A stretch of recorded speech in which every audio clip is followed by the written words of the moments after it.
Advertencia, lo que viene a continuación es no apto para mentes aburridas. Las opiniones vertidas en este programa son de exclusiva responsabilidad de nuestra insaciable curiosidad. Señoras y señores, porque todo en la vida tiene su ciencia. Aquí comienza All You Need Is Love. El show de ciencia y tecnología más querido del mundo. Con la conducción del periodista Iván Rimaza. ¡Oh, sí!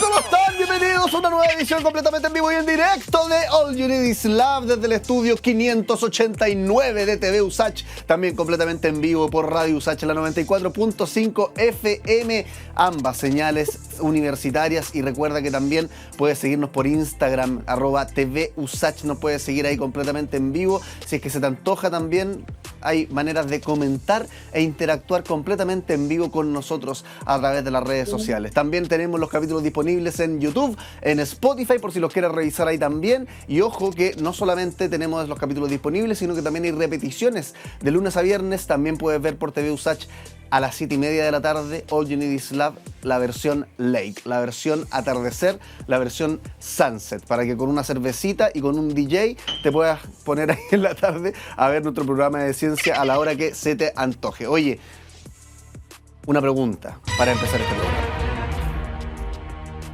¿Cómo nace un hincha? ¿Cómo nace un hincha? Por ejemplo, si es que te gusta el fútbol, ¿tú elegiste tu equipo? Quizás me digas que sí, pero si lo piensas un poco, lo más seguro es que aparezca un papá, un tío, un barrio, una camiseta que te regalaron cuando tenías 5 años. Más que elección, pareciera ser un contagio. Y eso tiene una explicación psicológica. En la infancia, el cerebro está en un estado de apertura que después no vuelve a tener. Los vínculos que se forman en esa etapa quedan grabados de una forma que la razón adulta difícilmente puede reescribir. Ver a tu padre gritar de alegría, ponerte una camiseta que alguien que querías también usaba, eso no es una preferencia, eso es un anclaje. El psicólogo Henry Tagfeld lo explicó con su teoría de la identidad social. Los humanos construimos parte de quienes somos a través de los grupos a los que pertenecemos. Y esa pertenencia no necesita ser racional, no necesita ser voluntaria. El equipo de fútbol es, en este sentido, un caso casi perfecto de identidad grupal. Tiene colores, tiene historia, tiene enemigos incluso, tiene sus propios rituales. Todo lo que un cerebro social necesita para decir: este soy yo. De hecho, el psicólogo deportivo Daniel Wan desarrolló una escala para medir qué tan identificado está un hincha con su equipo y encontró que a mayor identificación, mayor bienestar psicológico, mayor sentido de pertenencia y mayor autoestima. Y eso se mantenía independiente de si el equipo ganaba o perdía. O sea, no es el éxito lo que hace bien, es el simple hecho de pertenecer. En realidad, no estás siguiendo los resultados, estás siguiendo una parte de ti mismo, una parte de ti misma. Por eso podríamos decir que los equipos de fútbol no son solamente clubes deportivos, son, sin haberlo planificado, y esto lo digo yo, una de las instituciones de salud mental más masivas que existen. Acá empieza All You Need Is Love. Te escuchamos. Esto es Conexión Cuántica.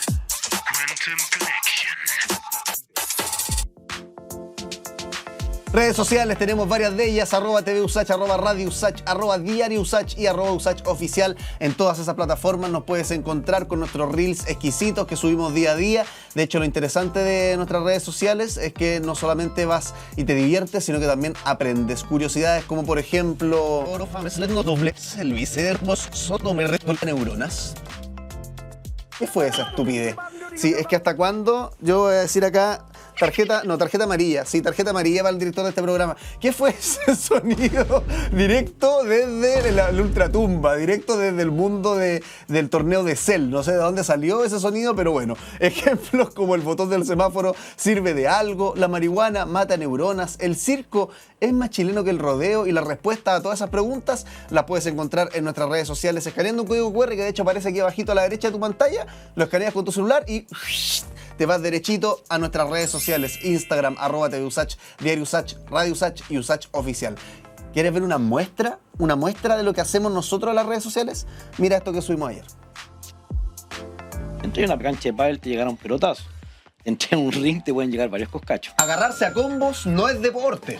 ¿Qué dice el experto? No, no es deporte. Boxear implica técnica, implica un objetivo, generar estratagema. Agarrarse combo responde a la pérdida de voluntad, ¿no? A la emergencia de las pasiones. ¿Qué es lo que marca el límite entre agarrarse a combo y una práctica deportiva? La preparación, la aplicación de estrategia, la búsqueda de objetivos. Personas que llevan meses preparándose, elaborando estrategias, preparando su cuerpo. Hay una diferencia. No hay tantas personas dispuestas a boxear. Me da la impresión que hay muchas más personas dispuestas a entrar a una cancha, a pesar de que no sepa nada. Pero no sé si uno que no sepa nada estaría dispuesto a subirse a un ring. En que te obliga a responsabilizarte también. Si entras en una cancha de pádel te llegará un pelotazo.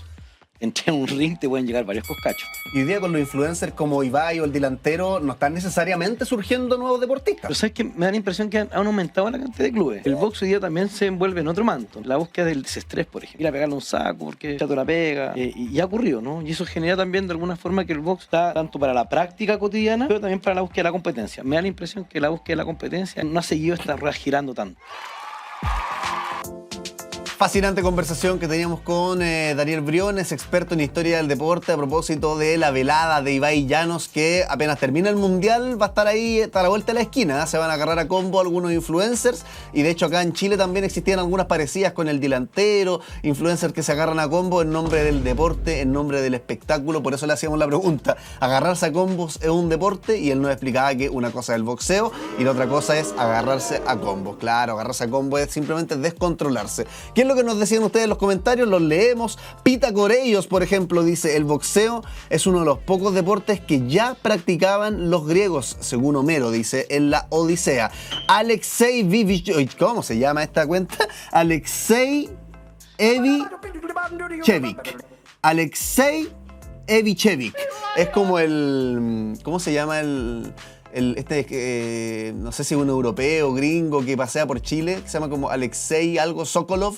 Ya, no será él el que nos está comentando, el que se pasea por el metro y sube video a YouTube como mostrando Santiago. Bueno, el box, dice, es algo muy técnico y exigente físicamente, es algo sano en los nuevos clubes. Incluso no es necesario pelear, pero el ejercicio y la técnica para practicar seguro sin lesionarse es algo positivo. Además, no son como los clubes amateur antiguos, es mucho más gentrificado, nos dice Alexei. Oye, Alexei, gracias por tu comentario, te mandamos un saludo de mañana y muchas gracias por participar. Seguimos con más All You Need Is Love. Y ahora, ¿quién podrá explicarnos?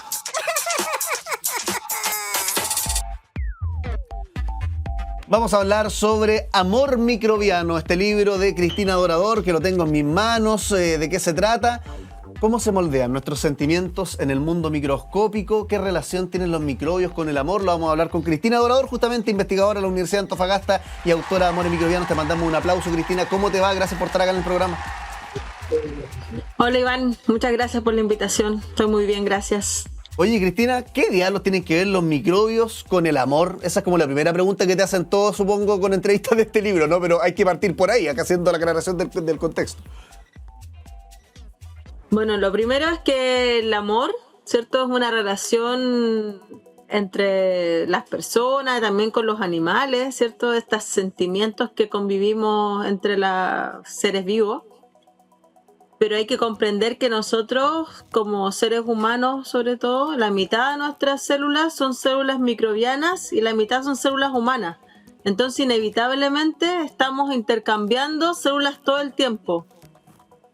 Y estas células mayormente son microbianas. Por lo tanto, mientras más convivimos, mientras más tiempo pasamos juntos, más tiempo también se queda el microbioma, que es un concepto, ¿cierto?, de la cantidad y la diversidad de microorganismos de cada persona en la otra persona. Y es súper entretenido porque en el tiempo uno puede determinar incluso sin saber quién es quién, solamente mirando el microbioma, quién es pareja de quién, por el tiempo que ha transcurrido juntos. Así que también se puede usar como una herramienta forense, así que ojo ahí.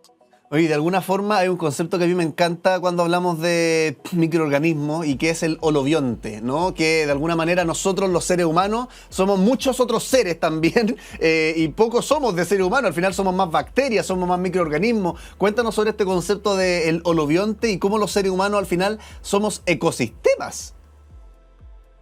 Sí, exactamente. Nosotros, bueno, al principio cuando esto recién estalla, porque finalmente ha sido como una revolución en el ámbito de la disciplina que nosotros hacemos, que es la ecología microbiana, se pensaba que la proporción bacteria-célula humana era 100:1, ahora sabemos que es 50-50 más o menos, pero dentro de ese 50% estamos hablando de millones de bacterias, millones de arqueas, millones de hongos y también de virus. Y todo esto están conviviendo con nuestras células humanas. Algunas están explicando, por ejemplo, quiénes somos, están explicando por qué hacemos ciertas cosas, pero también explican algunas enfermedades. Por ejemplo, ustedes ahí en el fondo tienen típicas bacterias, o sea, de alguna forma, claro, que están en todas partes esta forma. Entonces, lo interesante es que el holobionte, como tú lo mencionas, es una definición que un organismo no puede vivir sin el otro, eso se llama simbionte. O sea, nosotros no podemos vivir sin otras bacterias. Sobre todo eso se ve muy claramente en el intestino. No podemos comer ciertos alimentos si no tenemos esas bacterias en el intestino que degradan esos alimentos. Por eso pasa que muchas personas tienen problemas de degradación de ciertas comidas, no tienen alergias, etcétera. Y el conjunto de simbiontes hace que seamos finalmente un holobionte, un ecosistema. Y eso se ha demostrado tanto en humanos como en un árbol. Un árbol es un holobionte. El árbol no puede, ¿cierto?, convivir sin las raíces, y esas raíces tienen bacterias que capturan el nitrógeno, por ejemplo, y permiten que el árbol crezca, pero a su vez las hojas, ¿cierto?, hacen fotosíntesis y entregan otros elementos. Entonces, todo al final está relacionado y nosotros mismos con las otras especies. Entonces, ahí se ha acuñado mucho y se ha vuelto a pensar en términos, en conceptos de los años 70, como la idea de que el planeta es un planeta vivo, es un ser vivo, como la idea de Gaia, ¿cierto? Por Lynn Margulis. Y es muy bonito pensarlo desde el punto de vista microbiano porque tiene todo el sentido del mundo. Oye, y de hecho hay una pregunta que te hace un niño en algún momento en la sala de clases que tú reflejas acá y me recuerda tú ya que mencionaste a Gaia, y dice, si las bacterias son invisibles para nosotros, ¿somos nosotros invisibles para las bacterias? ¿No? Una pregunta que la encuentro muy hermosa porque nos hace cuestionarnos toda esta idea, pues, de que no es 100:1, sino que al final somos prácticamente mitad bacterias. ¿Qué te hizo pensar esa pregunta de ese niño y por qué la incluiste en el libro? Sí, a mí me dejó realmente muy a preguntas porque son esas preguntas que uno la dejan sin respuesta. Yo no sé si la respuesta que di en ese momento estuvo a la altura de tal magna pregunta, pero lo importante es que nuestra relación como científicos se va enriqueciendo también cuando uno entrega el conocimiento a las demás personas. O sea, no es que uno sepa todo, sino que al revés, uno sabe algo, lo comunica, pero los distintos saberes, incluso de un niño, y el pensamiento tan libre que tienen, nos hace crecer y nos hace abrirnos a otros horizontes y a otros pensamientos. Así que en ese caso tiene toda la razón del mundo. Si lo pensamos, para las bacterias nosotros no somos nada. El universo microbiano en sí mismo es un universo, digamos, que está compuesto por otras bacterias y otras relaciones. Lo que nosotros seamos como humanos, lo que seamos como planeta Tierra, en realidad no existe, ¿no? Sí. Si lo vemos desde ese punto de vista. Pero para nosotros que tenemos conciencia y tenemos esa conciencia humana que sí nos permite ver esas relaciones, con mayor razón tenemos responsabilidad en el cuidado y en la mantención de estas relaciones. Entonces tenemos una responsabilidad mayor. Oye, Cristina, lo que tú decías al principio de que viendo los microbiomas de dos seres humanos distintos uno puede saber si están o no están emparejados. Quiero entrar ahí en lo que es el amor microbiano más profundo. ¿Cómo se concreta o cómo ocurre esta transferencia microbiana? ¿Tiene que ser necesariamente a través de besos, relaciones sexuales, o basta con enamorarse de alguien o convivir en la misma habitación y ya nuestro microbioma por el amor se va a estar ahí transformando? No, generalmente es físico. Hay que estar abrazándose, dándose besos, teniendo relaciones sexuales. Pero ya el beso, por ejemplo, un beso de un par de segundos permite transferir millones de bacterias entre una persona a otra. Entonces todas esas bacterias que se transmiten entran al cuerpo de la otra persona y se depositan en el intestino, y algunas se van a quedar ahí porque les va a gustar ese ambiente y otras se van a ir. Entonces siempre nos quedamos con pedacitos de la otra persona dentro nuestro. Incluso cuando no queremos, no estamos obligados a estar sentados, no sé, en un teatro, en una sala de clase con otra persona al lado, estamos también adquiriendo microorganismos de las otras personas. Pero cuando hay una relación sentimental, ese vínculo es más profundo, evidentemente, y se hace también más profunda la relación física. Y eso hace que si están todos los días juntos, claramente los microbiomas tienden a parecerse. Entonces, si tenemos un set de personas, analizamos sus microbiomas por separado, podemos saber quién ha estado con quién previamente. Increíble. Oye, Cristina, ¿en qué momento, yo le voy a contar a la gente, tú haces investigaciones con microorganismos en el desierto de Atacama, entre otros lugares y muchas otras investigaciones, pero ¿en qué momento te pegaste el alcachofazo, te pegaste en la cabeza y dijiste, acá hay algo que puedo hacer yo con el amor microbiano? ¿Cómo hiciste ese giro de la investigación quizás más libre de lo relacionado con amor, emociones, relaciones humanas y más enfocado en los microorganismos, en un lugar tan árido además y tan carente de amor, uno podría decir como el desierto de Atacama, a decir, no, ¿sabes qué? Quiero hablar del amor microbiano. Bueno, está relacionado porque esto nace por una charla que me tocó dar una vez en un bar, una de estas noches nerds. Y yo dije, ¿qué voy a hablar de bacterias del desierto? La gente va a estar tomando cerveza, nadie me va a pescar. Y justo habían salido unos papers muy entretenidos sobre esta transferencia de cuántas bacterias se transfieren en un beso, qué pasa cuando hay relaciones sexuales, qué pasa cuando la gente vive con animales en su casa con las bacterias. Entonces lo empecé a contar de una forma bien... Me puse ahí como la máscara de stand-up, como de comediante, y la gente lo tomó muy bien y le encantaba y se reía y decía, y le daba como pudor también decir, cada vez que nos besamos nos estamos transfiriendo bacterias, no lo puedo creer. Y después, pensándolo bien al mundo que yo trabajo, también ocurre. O sea, está todo transfiriéndose entre sí. Cuando el flamenco, por ejemplo, está caminando en el salar, se lleva con sus patitas todas estas bacterias a otro salar y así se va moviendo, y etcétera. Entonces está todo en movimiento siempre. Y eso me permitió abrirme también a otros públicos que comprendieran la importancia del mundo microbiano. Yo creo que eso es algo que los científicos tenemos que hacer también, tratar de buscar formas de poder conectar a la gente con lo que hacemos, pero de forma más directas con la cotidianidad, ojalá. Hay casos y casos, hay casos que son muy complejos, pero hay casos como este que a la gente le hace mucho sentido y también van cambiando la forma de pensar, porque antes uno hablaba de bacterias e inmediatamente lo relacionaban con algo malo, con bacterias patógenas que nos van a causar enfermedades.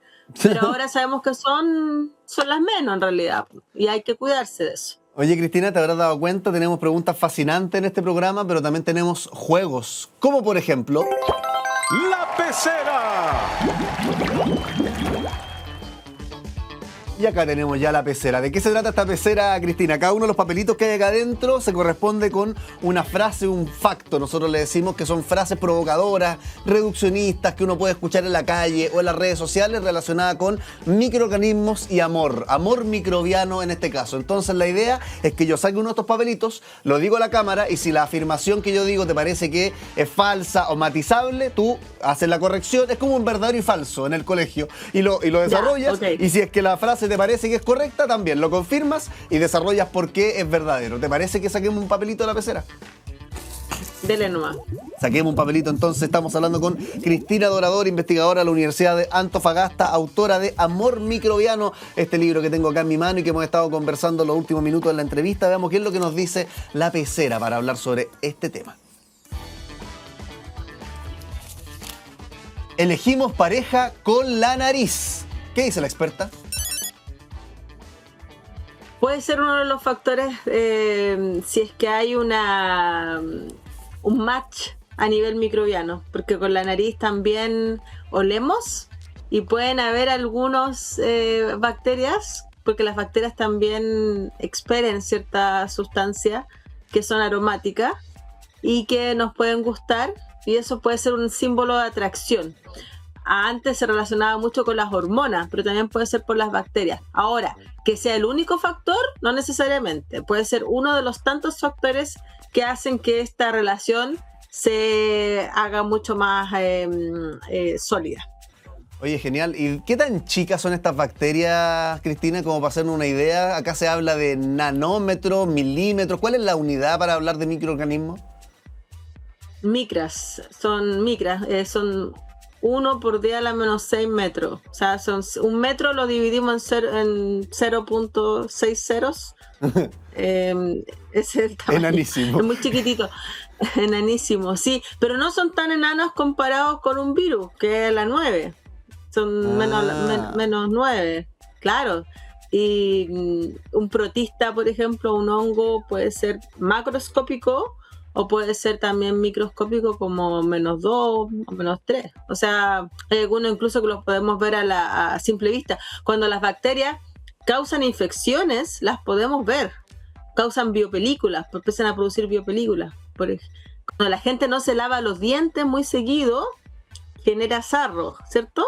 Sí. Y ese sarro amarillo, esas son biopelículas de bacterias, entonces las podemos ver. Buena. Oye, Cristina, y para terminar, nos quedan como 2 minutitos y quería, a propósito de tu investigación con microorganismos en el desierto de Atacama, preguntarte como por el estado de conservación de los microorganismos, no solamente en Chile, sino que en el mundo, a propósito de la pérdida de diversidad microbiana. ¿Es un tema la pérdida de diversidad microbiana? Haría 2 preguntas en una. Si le podéis contar a la gente de qué se trata esta pérdida de diversidad microbiana, y segundo, ¿en qué estado estamos a nivel mundial? Bueno, la gente no sabe que los microorganismos, que son por definición aquellos seres vivos que son los más pequeños y los que no podemos ver nosotros directo a simple vista. Esa es la definición operacional. Son los más diversos y los más abundantes en la Tierra.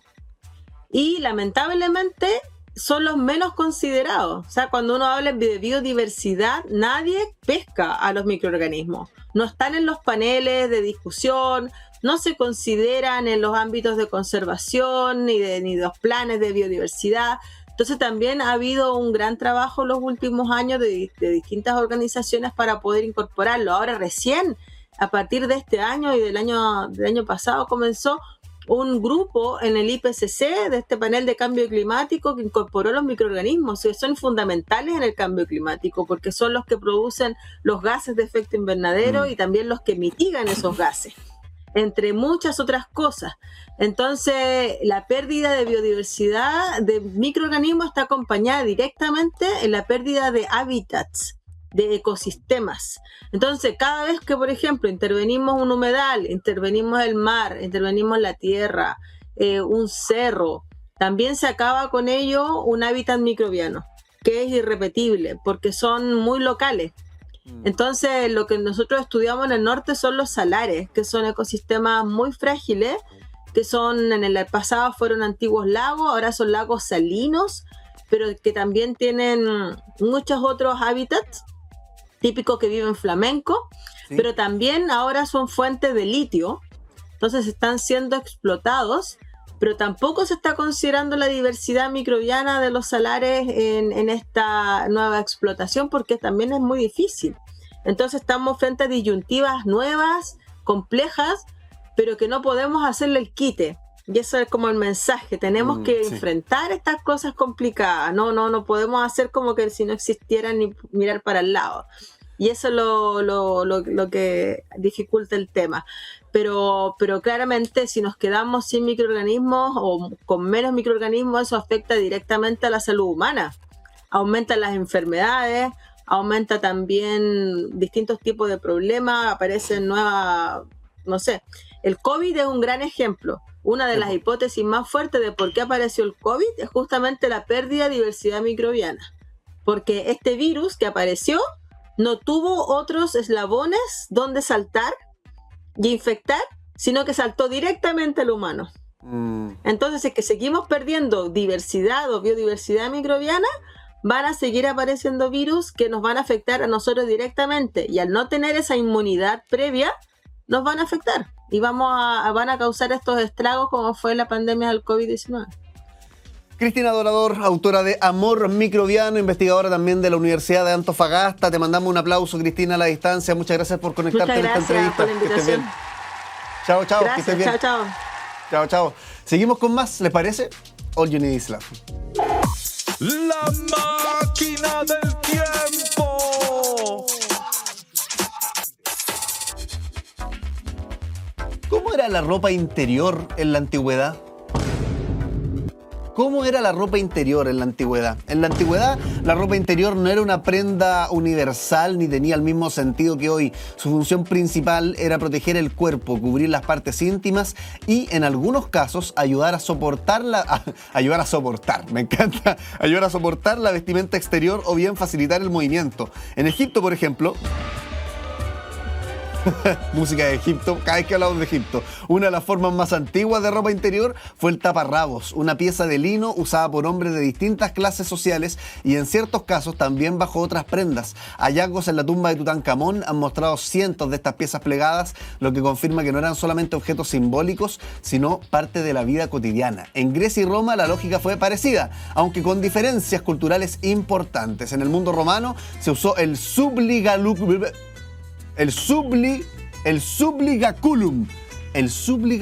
una especie de banda o prenda inferior de lino o cuero que cubría la zona genital y podía llevarse bajo la túnica o sola, especialmente por gladiadores, atletas y trabajadores. De hecho, un dato curioso, en muchas culturas antiguas la ropa interior no se pensaba como una prenda íntima en el sentido moderno, sino como una solución práctica ligada al trabajo, a la higiene, el pudor y la movilidad. Avanzó el tiempo y con el paso de los siglos la ropa interior comenzó a volverse más visible dentro del vestuario moderno.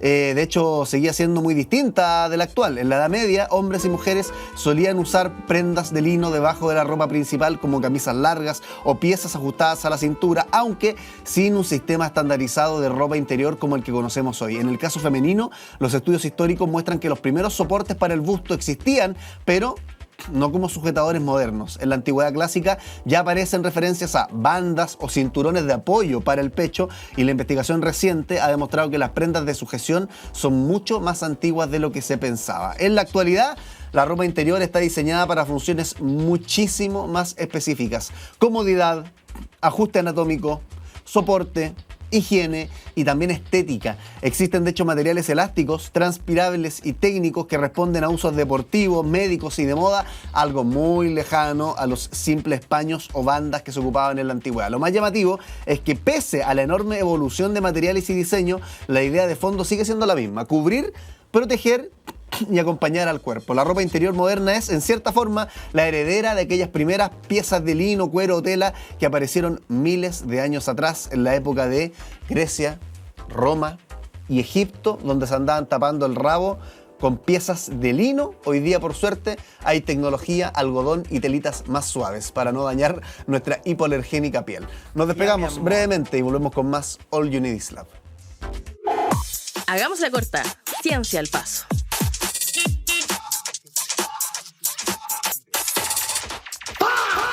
Seguimos con más, nos encanta, explotó el programa de tanta emoción. Tengo una noticia que darte sobre la viuda negra en nuestro país. Descubren una especie nueva de viuda negra, araña viuda negra en Chile, tan venenosa que necesitas un médico si es que te muerde. Se llama Latrodectus lucacha, perteneciente al grupo de las arañas de trigo. Esta especie es considerada de importancia médica por la potencia de su veneno. El hallazgo fue realizado por un equipo internacional de científicos que lo lideró el investigador Jeremy Miller y la investigación fue publicada hace poquito en la revista científica Zookeys. Este descubrimiento amplía el conocimiento sobre la biodiversidad de arácnidos en la región andina. El descubrimiento se logró mediante un método de ciencia ciudadana, utilizando la plataforma iNaturalist, en donde personas comunes aportaron miles de fotografías de arañas desde distintos países de América Latina. Personas como tú, personas como yo, al servicio de las arañas y la ciencia. Los investigadores analizaron características visibles como la forma del saco de huevos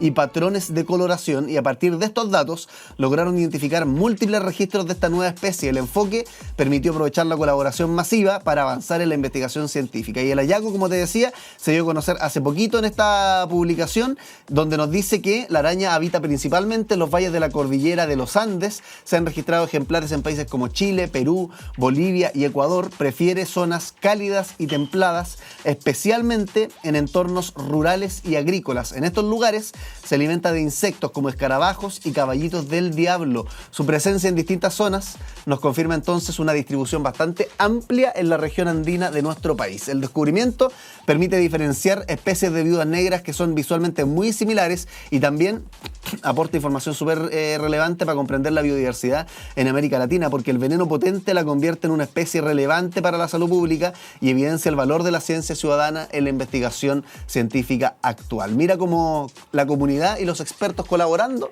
pueden generar nuevos conocimientos al nivel de descubrir una nueva especie de viuda negra en Chile, tan venenosa que si te muerde necesitas a el Dostor. ¿Quién es el Dostor? Seguimos con más. All You Need Is Love. El que sabe, sabe. Y el que no conduce. Vamos a hablar sobre el fútbol, el álbum del mundial, el fenómeno fútbol, el espectáculo fútbol, el deporte rector, como le dicen varios, con Camilo Améstica, sociólogo, investigador en hinchadas. Te damos un aplauso, Camilo. Gracias por estar acá en el programa. ¿Cómo te va? Bien, muy bien. Muchas gracias por la invitación. Oye, Camilo, partamos como contextualizando. ¿Por qué a la sociología le interesa el deporte? ¿Qué aprende la sociología mirando al fútbol, mirando al estadio? Yo creo que a la sociología y a las ciencias sociales en general nos interesa la cultura. Y si nosotros pensamos en trayectoria histórica y también en masividad y en volumen de participación, el deporte es uno de los espacios críticos y uno de los espacios privilegiados para mirar la cultura. Entonces, desde ahí, más que de la práctica, más que del ejercicio mismo, tenemos que entender el deporte como un fenómeno social por su masividad y también porque lo tenemos desde hace tanto tiempo. Entonces nosotros podemos trazar actividad deportiva o actividades de competencia desde la antigüedad, y el deporte como lo conocemos hoy día desde el siglo XIX en adelante, por lo menos en su forma organizada. Oye, ¿y qué hace tan especial al fútbol? Porque hay pocos fenómenos culturales, ya que tú hablabas de que le interesa la cultura a la sociología, hay pocos fenómenos culturales que logran la identificación que logra el fútbol. ¿Por qué tiene el fútbol, según tú, que lo hace tan especial? Yo creo que una de las gracias que tiene este deporte y que produce su masividad es lo sencillo que es. Yo creo que por ahí todos nosotros cuando chicos jugábamos a la pelota armando dos postes o los palos, ¿cierto? Con dos polerones, claro, y estaba listo el deporte. Entonces la simplicidad hace que sea un dispositivo que comunica muy, muy bien también, y donde en base a reglas simples nosotros tenemos que hay un ganador, un perdedor o un empate, pero son reglas que todos entendemos. Entonces eso también habilita que nosotros podamos conversar de fútbol incluso sin saber tanto, incluso viendo por primera o segunda vez un partido de fútbol uno lo entiende porque es una lógica simple y que además, ¿cierto? Colabora con esto de comprometerse corporalmente, que todos podemos jugarlo en algún momento. Oye, y ahora en el contexto del Mundial, ¿qué te pasa a ti con el álbum? Desde la sociología, ¿qué análisis se puede hacer de cómo se vuelve loca la gente con algo que parecía propio de los 90, en esta época digital? Yo creo que diste la respuesta en la pregunta.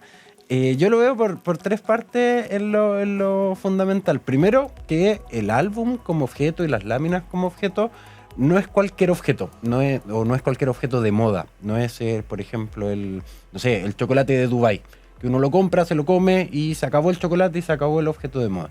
La gracia del álbum, por un lado, es que es cuando uno regala, cuando uno compra, está comprando tiempo, está comprando un espacio, ¿cierto? Y habilitando también cierto juego que uno va a realizar. Y ese juego tiene la particularidad de que es un juego que compartimos distintas generaciones. O sea, puede ser que en nuestra familia, en tu familia, el sobrino, el hijo de 5, 7, 8 años compre el álbum o le regalen el álbum, pero todos sabemos cómo jugar y todos sabemos cómo participar de eso. Entonces, más que la masividad por el objeto de moda, la gracia que tiene es que es un objeto que tiene esa magia que es la magia de que uno está regalando tiempo. Cuando tú compras, por ejemplo, y que es una magia que se está perdiendo en muchos aspectos. Cuando uno compra un libro, uno está comprando una promesa del tiempo que va a tener para leerlo. En el caso del álbum, cuando uno regala, cuando uno compra el álbum, está comprando, está accediendo a la promesa de el tiempo para juntar las láminas, el tiempo para hacer toda la actividad que está envuelta. Entonces esa es la gran diferencia de un objeto especial. Ahora, es algo más profundo entonces que mera nostalgia. Por cierto, y yo creo que se ve y se nota en ciertos espacios que también entendíamos como botados, los kioscos, ¿cierto? Hoy día el kiosco ha tenido una rehabilitación, ¿cierto? Porque claro, se nos acabaron los diarios en papel, se nos acabaron las revistas como formato principal de comunicación, pero hoy día tú tienes que hay papás, hay niños, hay mamás que andan buscando en los kioscos y preguntando por sobres del álbum y un poco en eso se da. Entonces, no sería, y yo estaría en desacuerdo si decimos es mera nostalgia y que queremos volver, sino que va en la magia que tiene el objeto, en la magia de cierto tiempo, cierta promesa. Yo creo que el álbum es una promesa de tiempo que nosotros nos regalamos, que nosotros compartimos. Y ahí va el segundo componente, que es el componente de la comunidad, ¿cierto? Porque el pertenecer. Y claro, porque uno no junta el álbum solo.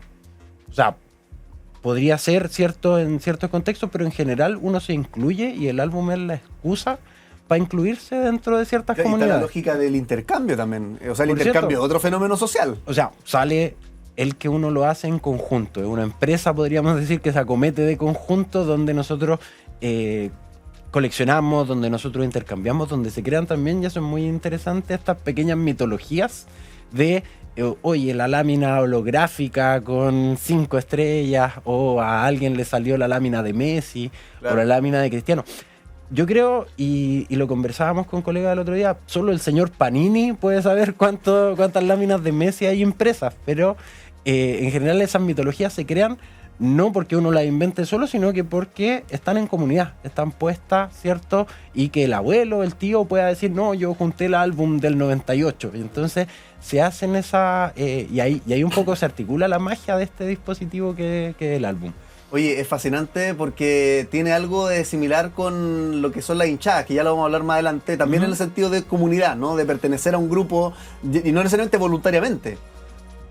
Sí, o sea, yo creo que el álbum es... es una forma de hinchar, siento alguna forma. No, yo ¿o no? No sé si iría para allá, pero sí nos presenta cosas que tiene el hinchar de fútbol, que es presencia y permanencia. Nosotros tenemos que analizar todo. Ya. Yo creo en esa matriz, que es la matriz de cuán presente estoy y cuánta permanencia en el tiempo yo tengo. Entonces, el álbum, como te decía, nos habilita cierto tiempo que es más que el mero hecho de consumir. Son más que los 2 minutos que me toma comprarlo por internet, etcétera, etcétera, que es un poco esa desilusión que uno tiene después de que compra cualquier objeto, que uno está emocionado, espera que llegue, y cuando llega, ya, ¿y ahora qué? Entonces el álbum extiende ese proceso, entonces te da mayor presencia. ¿Por qué? Porque, lo que decíamos, se hace en comunidad, y te da mayor permanencia porque hay que participar. Para que funcione de verdad la magia, uno tiene que participar de comunidad. En eso yo podría decir, tiene elementos de presencia y permanencia que son los que caracterizan a las hinchadas. Oye, a propósito de las hinchadas, entremos ya de lleno, la gente no sabe, pero en tu tesis de doctorado, y de hecho tenía un libro publicado sobre el tema, no sé si decir la palabra infiltraste, pero te metiste en hinchar, ¿no? En barras bravas. O sea, hay un sociólogo... ¿Las habitaste? Hay un sociólogo famoso que dice que para ser un buen sociólogo uno tiene que ser o un espía o un traidor. Entonces, necesariamente uno, para generar acciones de etnografía y de trabajo, uno está, ¿cierto? Y se mete en grupos, a veces como el fotógrafo, a veces como... otras para conocer, no con una intención mala, sino que para conocer qué es lo que está sucediendo. ¿Y qué aprendiste ahí? Y yo creo que aprendimos muchas cosas, sobre todo ligado a esto que te decía, que es la matriz de la presencia y la permanencia. Muchas veces nosotros nos concentramos, y uno de las tesis centrales que aparece en la investigación, que es el fruto de un trabajo casi de 10 años que yo desarrollé, lo que nosotros vemos es que muchas veces cuando conversamos de hinchadas de fútbol hablamos de violencia como el eje central, como Claro. que eso fuera lo único o como que eso fuera lo más importante. Como los hooligans, las barras bravas. Y empezamos a juntar fenómenos que son tan distintos, como tú dices, como los hooligans, como es la hinchada de Argentina, Eso. como son las hinchadas del Tokio FC, que cantan en español Sí. por los demás, y los juntamos todos porque se parecen por afuera. Pero uno de los descubrimientos centrales es que las hinchadas en Chile tienen ciertas particularidades que son propias de acá y que la violencia no es central. La violencia no es un elemento que dentro de estos grupos y de cómo se constituyen estos grupos sea central. Son Entonces, más bien alas, facciones. no, es un elemento accesorio. Ya.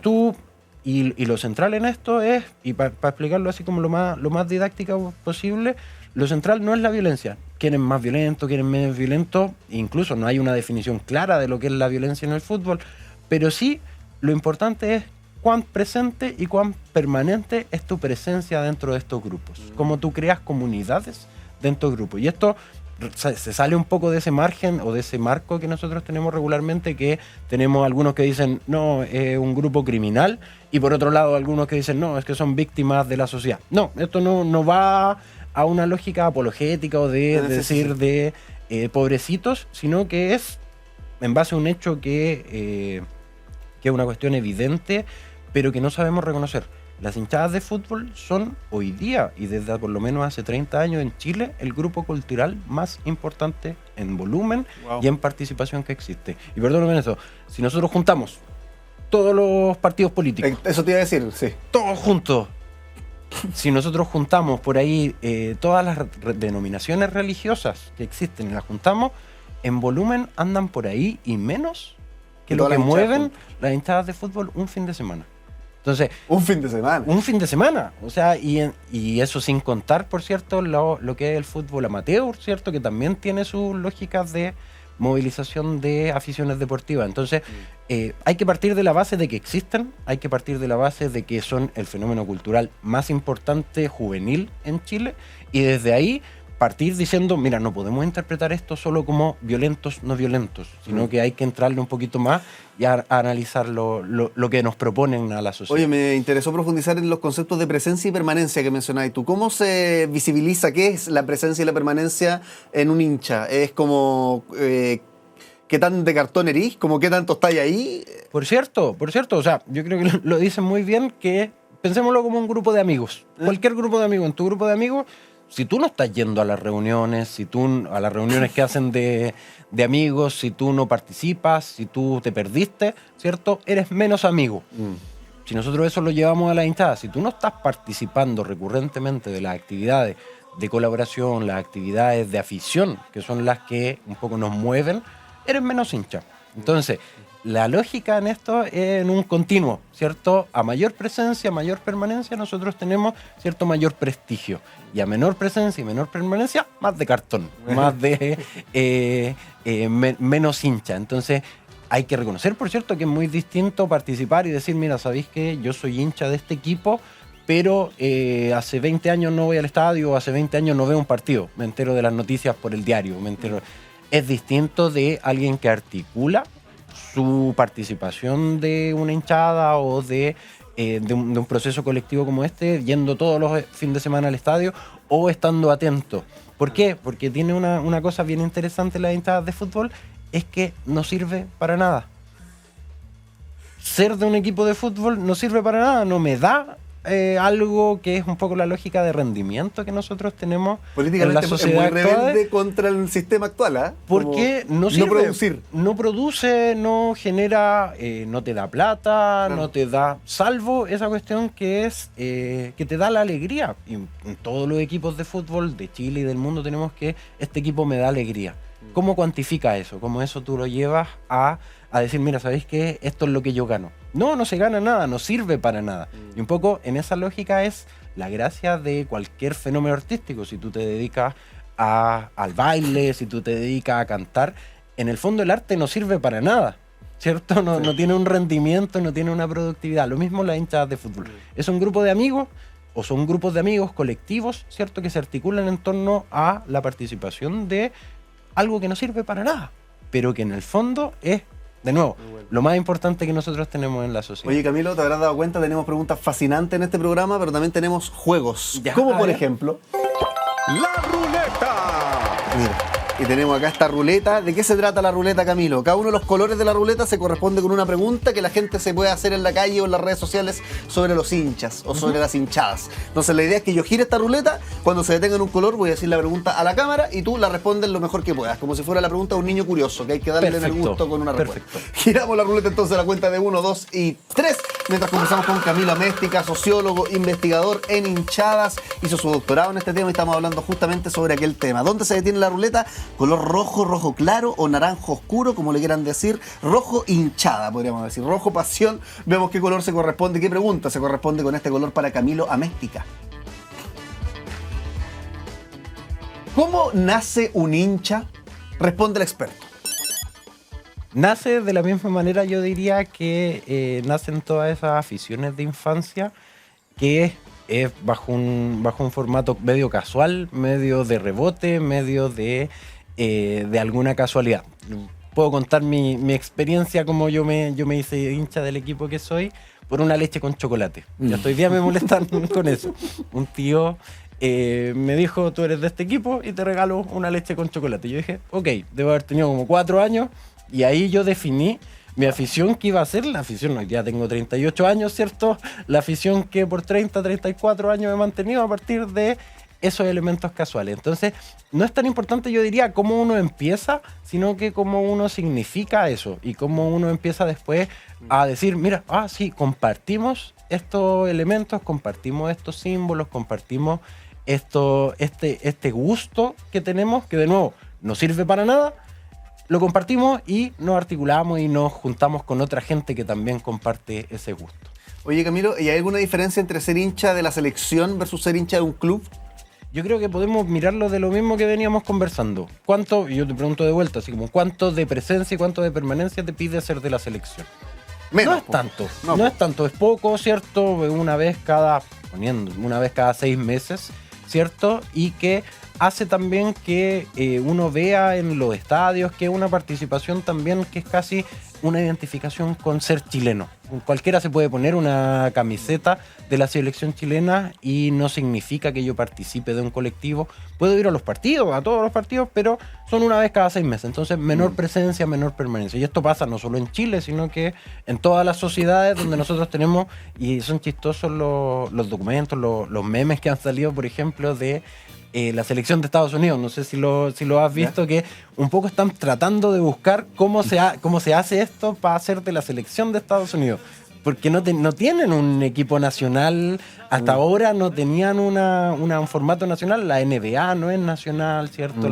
Entonces, ahora están tratando de encontrar sus cánticos, agarrando de donde pueden, ¿cierto? Para eso. Entonces, ese es un buen ejemplo de que requiere menor presencia, requiere menor permanencia, claro, que la participación, por cierto, de un equipo de fútbol local o de aquel que uno se identifica desde chico. Y es menos arriesgado también, porque militar en un partido es como militar en un partido político, militar por un equipo, siento un poco, ¿no? O sea, te enfrentáis a Colo-Colo con la U, existe los superclásicos, en cambio el que es hincha de la selección solamente, más amarillo. Yo soy amigo de todos. O sea, claro. O sea, yo le sacaría la palabra riesgo y le pondría la palabra comprometido.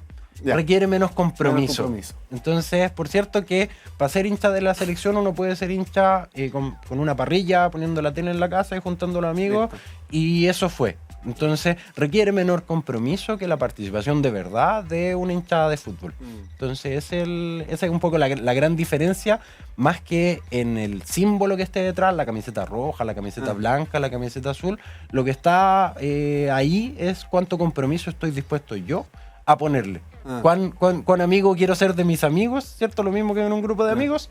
En eso funciona igual que acá. ¿Y en qué diría que se diferencian? Porque ya hemos hablado de hartas similitudes entre las hinchadas, pero ¿en qué se diferencia una hinchada como la de los de abajo, de la hinchada de la Garra Blanca principalmente? ¿Cuál diría que, así como el ethos de cada uno, si es que hay una diferencia? Aquí hay que ir un poco a las mitologías que nos armamos como grupo para generar esto del nosotros, ¿ya? ¿Cierto? Entonces cada grupo tiene que plantearse una diferencia porque uno se elabora a sí mismo en su identidad En base la a la diferencia, distinción. en base a la distinción el otro. Entonces, claro, la Garra Blanca tiene una mitología, ¿cierto? Que va asociada a David Arellano, que va asociada, ¿cierto? A la fundación del club, va también ciertos éxitos deportivos. Si uno analiza los cánticos y si uno analiza el discurso un poco de esa mitología, va a eso. La U o los de abajo tienen la lógica también, ¿cierto? De cierta... participación como hincha a ultranza, no importa lo que pase en la cancha, ¿cierto? Y eso es común en todos los equipos. Pero lo importante en esto, más que no hay tantas diferencias, y eso es lo que quiero dejar claro, no hay tantas diferencias en el fondo, pero tenemos que decir que hay alguna diferencia, porque si no seríamos todos del mismo equipo, obvio. ¿cierto? Entonces en eso se elaboran estas mitologías para atrás, que son las que nos permiten decir, ya, yo soy de esto, y esto es lo que, como yo me formulo dentro de este campo cultural. Camilo Méstica, doctor en sociología, investigador en hinchadas, te damos un aplauso. Muchas gracias por estar acá en el programa presencialmente, Camilo, dando la entrevista, de verdad. Muchas gracias a ti. Seguimos con más, ¿les parece? All You Need Is Love.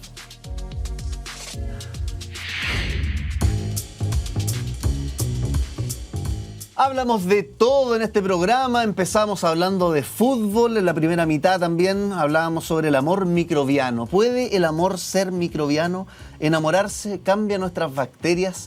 ¿Qué es eso que al besar a alguien o interactuar con alguien, nuestros bicharracos que tenemos en la guata y en todo el cuerpo se transfieren e intercambiamos? ¿Sabías tú que la proporción de células humanas a bacterias y microorganismos en nuestro cuerpo no es de 100 es a 1, no es de 90 es a 10? Es casi que miti-miti.